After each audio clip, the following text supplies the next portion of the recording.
This is the only public structure that was ever built that was a Frank Lloyd Wright design. And what that took was effective leadership. Vera Schultz was the county's first woman supervisor. She was reading an article on House Beautiful, in fact an issue that was devoted to Frank Lloyd Wright. This was at the same time that the county had just authorized the purchase of the property that the Civic Center is built on, and so the next step was to select an architect. Vera Schultz read about Frank Lloyd Wright and was intrigued by him, and she talked to Mary Summers, the county's first planning director. Mary said, hey, why don't you write the guy a letter? And so that started this dialogue between Vera and Frank Lloyd Wright. He subsequently came out to the coast and met with a majority of the Board of Supervisors.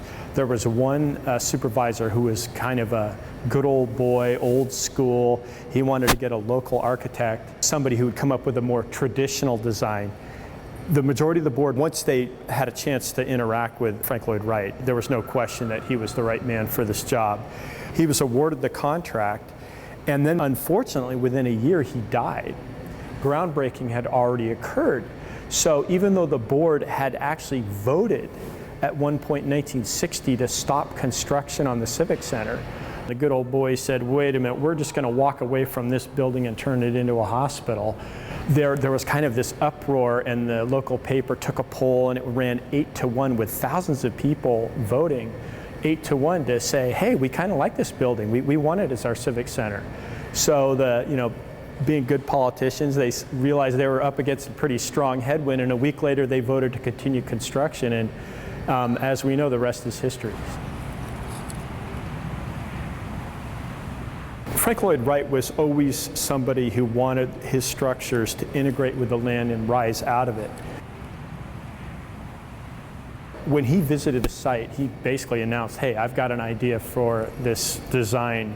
So when you see it spanning the various hills, that's entirely consistent with his philosophy, the way that the outside area has a very open space feel. And yeah, certainly if it had been more of a traditional design, I'm sure it would have done a lot more grading and probably trashed a lot of the natural layout of the land.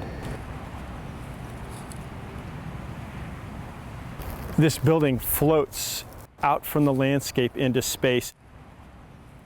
He's a guy who didn't trash the landscape. He liked to think that he was improving it in some ways. There's the landscape, there's the hills, similar rounded hills, and here's this building, and with the roof you really get the sense of how he captured the feel of the landscape into the design of the building.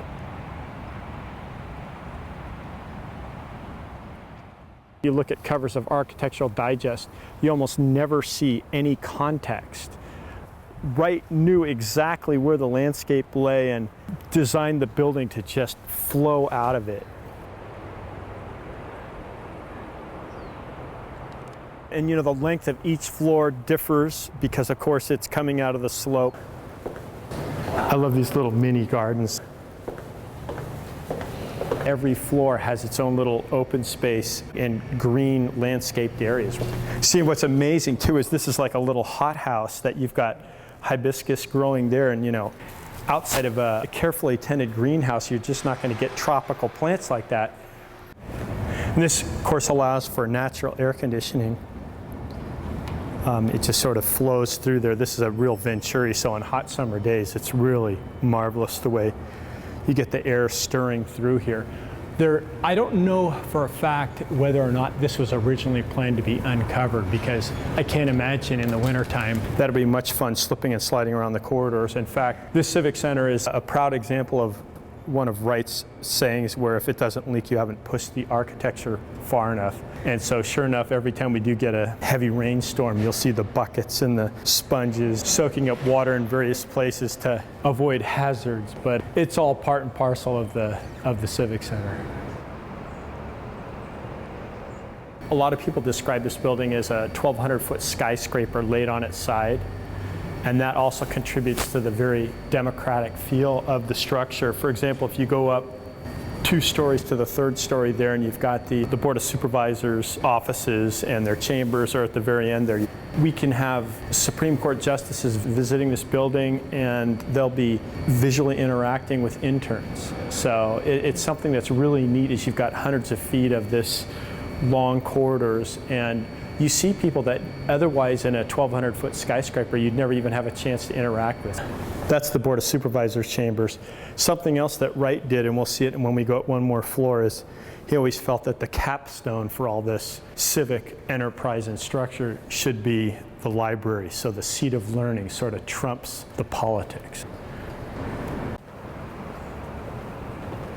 The structure was completed in the early 60s, and the design was pretty much done in the 50s. What you see is kind of a combination of really forward thinking, where you have like a lot of ambient daylight and things like that, which the open space, the atrium feel. So some of that's incredible. And at the same time, of course, when you get a 100-degree day, if you're working on the top floor, it's considerably warmer, shall we say.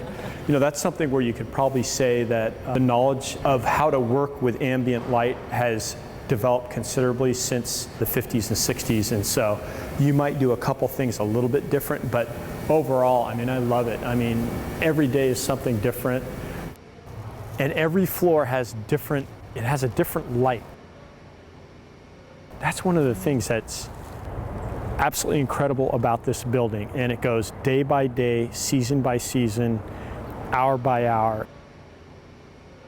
You don't have to have some big, dramatic, massive high-rise to get that feeling of elevation and sort of being, you know, floating over the earth.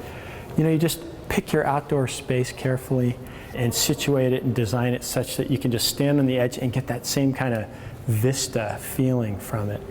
And you know, you do that in a structure that's 4 stories tall. It's really somebody who understood a lot of elements about design that most people don't.